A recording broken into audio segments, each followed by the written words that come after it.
मकर संक्रांति के शुभ पर्व की आप सभी को हार्दिक शुभकामनाएं। आज हर इंसान चाहता है कि उसके जीवन में सुख, शांति, आनंद, प्यार का सूर्य सदा उदय रहे। इंसान इसी के लिए हर दिन हर पल मेहनत करता है, पुरुषार्थ करता है, चाहता है उसके जीवन में कभी भी दुख और अशांति ना आए। परमात्मा ने हम सभी को अपने जीवन में इस पुरुषार्थ को करने की अनेक विधियां सिखाई हैं और मकर संक्रांति का ये शुभ पर्व हमारे जीवन में इन्हीं सिद्धियों को प्राप्त करने की विधि सिखाने आता है। जो भी पर्व हम मनाते हैं वो पर्व हमें जीवन के बहुत सारे अचूक सिद्धांत सिखाने के लिए आते हैं। बहुत ज़रूरत है कि इन सिद्धांतों के गूढ़ अर्थ को हम अपने जीवन में धारण करें। मकर संक्रांति यदि ज्योतिष की नज़र से देखें तो ज्योतिष शास्त्र कहता है कि जब मकर संक्रांति आती है तो सूर्य धनु राशि से मकर राशि में प्रवेश करता है और जब सूर्य के अंदर ये संक्रमण आता है तो संपूर्ण प्रकृति के अंदर, संसार के अंदर सब जगह एक सकारात्मक परिवर्तन आ जाता है। यह ऐसा शुभ और श्रेष्ठ समय माना जाता है कि जिसके लिए कहा जाता है कि महाभारत काल के समय भीष्म पितामह ने इसी समय अपनी देह का त्याग किया था और ये सोचकर किया था कि अब मुझे देवत्व की प्राप्ति होगी, मैं देवलोक में जाऊंगा। संसार के अंदर कुछ समय ऐसे बनाए गए हैं जिन समय का बहुत ही विशेष महत्व है। एक और छोटी सी कहानी इस त्योहार के अंतर्गत हम सुनते आते हैं।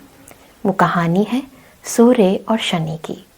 कहते हैं सूर्य बहुत समय के बाद अपने पुत्र शनि से मिलने इसी समय पर आते हैं और ज्योतिष शास्त्र मानता है कि शनि जो है वो मकर राशि का स्वामी है।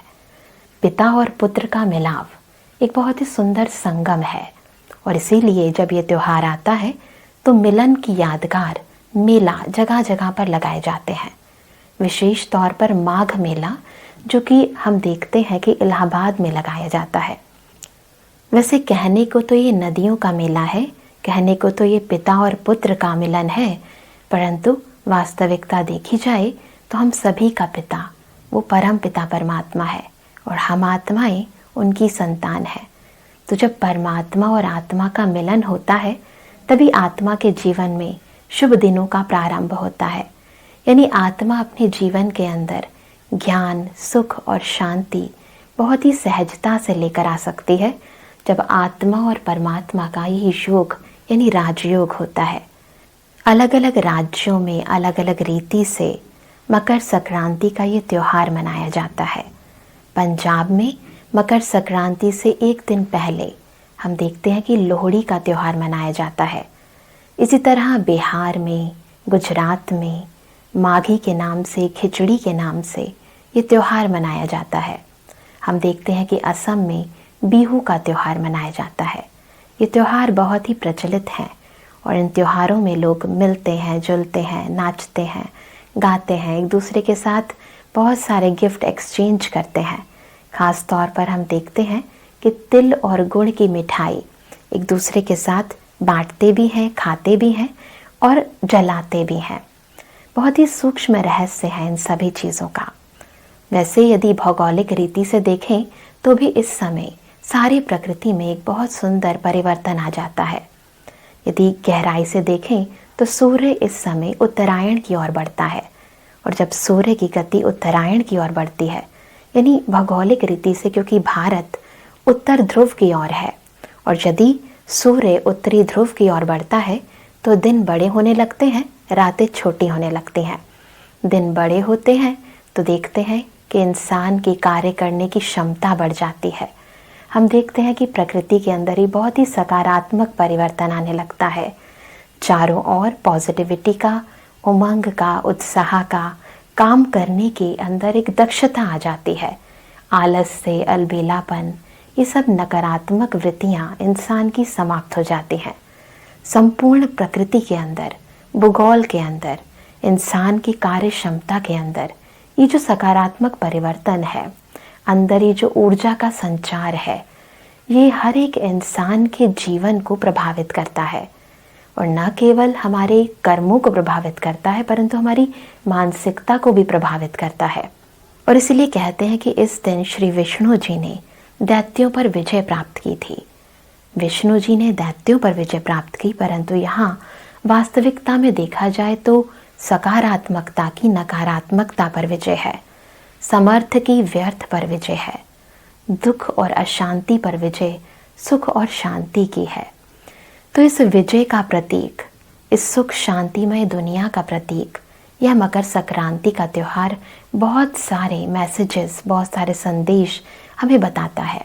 हम देखते हैं कि इस दिन लोग आपस में तिल और गुड़ की मिठाई बनाकर एक दूसरे के साथ बांटते हैं।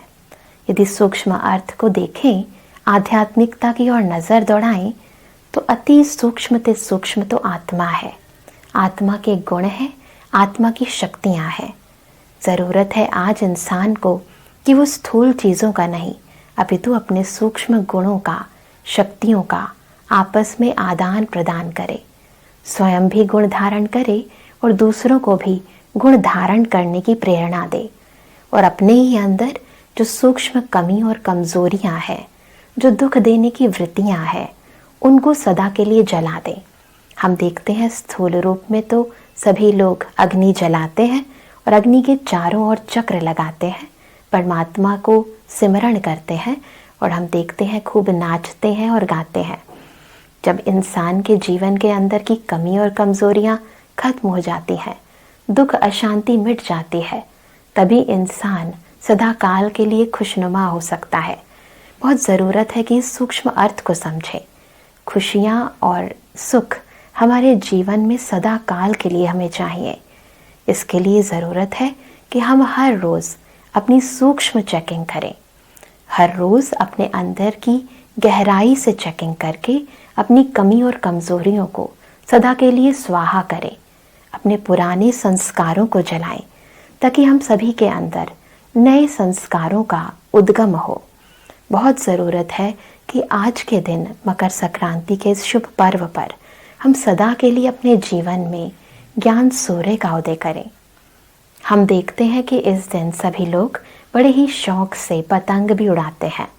इंसान अपने जीवन में उड़ तब सकता है, हल्का तब हो सकता है, स्वतंत्र तब हो सकता है जब उसके अंदर की कमी और कमजोरियां खत्म हो गई हों, अंदर की परतंत्रता समाप्त हो गई हो। और इसके लिए ज़रूरत है कि रोज़ हम अपने सभी बोझ परमात्मा को दे दें। यदि हम दिल से अपने बोझ परमात्मा को दे देंगे तो हम हल्के हो जाएंगे, तभी हम स्वतंत्र रूप से उड़ सकते हैं। और फिर हम देखते हैं कि पतंग के साथ एक डोर भी लगी हुई होती है और वो डोर है नियमों और मर्यादाओं की। नियमों और मर्यादाओं में यदि अपना जीवन यदि हम संयमित रूप से चलाते हैं तो हमारे जीवन के अंदर कभी भी परतंत्रता नहीं आ सकती, कभी भी हम दुख के, परिस्थितियों के, विपरीत बातों के अधीन नहीं हो सकते, कोई भी बात हम पर हावी नहीं हो सकती। मकर संक्रांति का ये व्यापक त्योहार सभी इंसानों को बहुत ही सुंदरता से प्रेरणाएं देने आता है। मकर संक्रांति के इस शुभ पर्व पर हम देखते हैं कि मनुष्य सुबह जल्दी उठते हैं, स्नान आदि करते हैं और परमात्मा को, खास तौर पर सूर्य को जल अर्पण करते हैं। बहुत ज़रूरत है कि एक दिन सुबह जल्दी उठकर स्नान करने से यदि इतने पुण्य की प्राप्ति हो सकती है तो क्यों ना हम नित्य स्नान करें। और यहाँ केवल स्थूल स्नान की बात नहीं है, केवल शारीरिक स्नान की बात नहीं है, परंतु आत्मा को ईश्वरीय ज्ञान का स्नान कराना है। यदि हम ईश्वरीय ज्ञान से सदा सराबोर रहते हैं, आत्मा रिफ्रेश रहती है, ईश्वरीय ज्ञान को सदा सिमरण करती रहती है, उसका ध्यान और मनन करती रहती है, तो हम देखते हैं कि इंसान के जीवन में कभी भी नकारात्मकता आ नहीं सकती, कभी भी कोई दुख अशांति की स्थिति परिस्थिति आ नहीं सकती। क्योंकि देखा भी जाता है, इंसान मानता भी है कि इंसान जो करता है उसके अनुसार ही उसके जीवन में अच्छे व बुरे फलों की प्राप्ति होती है। क्यों ना मकर संक्रांति के इस शुभ पर्व पर हम प्रतिदिन केवल उस सूर्य की नहीं परंतु ज्ञान, सुख, शांति, आनंद, प्रेम के सूर्य यानी परमात्मा को सदा स्मृति में रख उनका आगाज करें। रोज परमात्मा को याद करें, रोज परमात्मा के ज्ञान से ज्ञान स्नान करें। क्यों ना ईश्वरीय सूक्ष्म भावनाओं को हम कैच करें, आपस में गुणों का, सुखों का दान करें। आज के दिन केवल हम स्थूल रूप से जो कार्य करते हैं वो तो आवश्यक है ही, परंतु सूक्ष्म रूप से भी यदि हम इस भाव और भावना को समझ जाते हैं तो ये सूक्ष्म भावनाएं हमारे जीवन के अंदर, हमारे अपनों के जीवन के अंदर, हमारे आसपास के वातावरण में, जीव जंतुओं में नव प्राण, नव सुख, शांति का द्योतक बन जाएगा। बहुत ज़रूरत है कि मकर संक्रांति पर केवल एक दिन के सूर्योदय की खुशी ना मनाएं, परंतु प्रतिदिन ईश्वरीय याद की अग्नि के अंदर अपने अंदर के सूक्ष्म विकारों का सदा के लिए संस्कार करें। जीवन के अंदर सच्चे और अच्छे संस्कारों का उद्गम होना यही परमात्मा चाहते हैं, और हम भी यही चाहते हैं कि हमारे श्रेष्ठ कर्मों के आधार पर हमारे जीवन में सदाकाल का सुख और शांति बरकरार रहे। इन्हीं शुभ भावनाओं के साथ कि आप इस मकर संक्रांति को केवल एक दिन का पर्व नहीं, परंतु अपने हर दिन का बहुत ही सुखमय, शांतिमय और शक्तिशाली पर्व मनाएंगे, जीवन को सदा खुशियों से सराबोर रखेंगे। इन्हीं भावनाओं के साथ ओम शांति, और एक बार फिर मकर संक्रांति की हार्दिक शुभकामनाएं।